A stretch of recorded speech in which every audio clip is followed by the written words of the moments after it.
పిండి నానబెట్టే పని లేకుండా ఇన్స్టెంట్‌గా ఇలా గారెలు చేస్తే చాలా బావుంటుందండి. అసలు టేస్ట్ మాత్రం ఏ మాత్రము మిస్ అవ్వకుండా చాలా బావుంటుంది. ముందుగా ఒక గ్లాసు మినపప్పు తీసుకొని ఒకటికి 2 సార్లు కడిగి బాగా వేడిగా ఉన్న వాటర్‌లో ఒక 20 మినిట్స్ పప్పుని నానబెట్టుకోవాలి. ఇప్పుడు కొంచెం కొంచెంగా పప్పు తీసేసుకొని మిక్సీలో వేసి మెత్తగా రుబ్బుకోవాలి.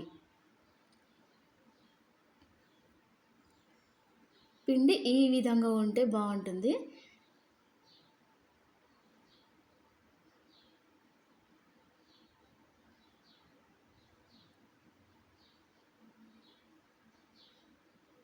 నెక్స్ట్ ఉన్న పప్పుని కూడా అలాగే మిక్సీకి వేసి ఒక బౌల్‌లో తీసేసుకోండి.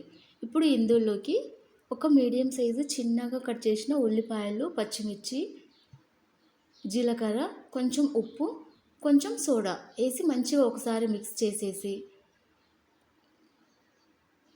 పక్కనుంచేసుకోవాలి దీన్ని ఇప్పుడు స్టవ్ పైన ఒక పాన్ తీసుకొని మనకు సరిపడినంత నూనె వేసేసుకోవాలి. నూనె బాగా కాలిన తర్వాత ఒక బౌల్ తీసుకొని ఆ బౌల్‌కి ఒక కాటన్ ఇలా చుట్టేసి కాటన్ను తడుపుకుంటూ మనం గారెలు వేసుకుంటే చాలా మంచిగొస్తాయండి.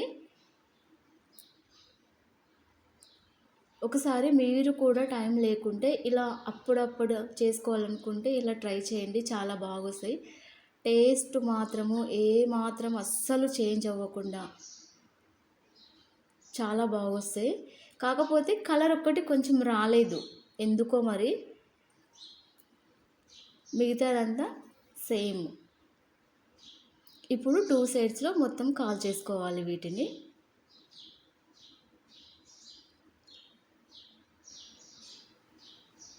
వీటన్నిటిని తీసి ఒక ప్లేట్‌లో పెట్టేసుకోవాలి.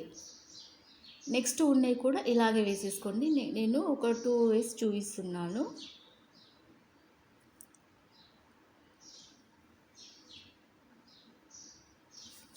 ఇప్పుడు సర్వ్ చేసుకొని వీటిలోకి ఏదైనా పచ్చడి ఉంటే లేదంటే మామిడికాయ పచ్చడితోటి నేను సర్వ్ చేసి చూపిస్తున్నాను.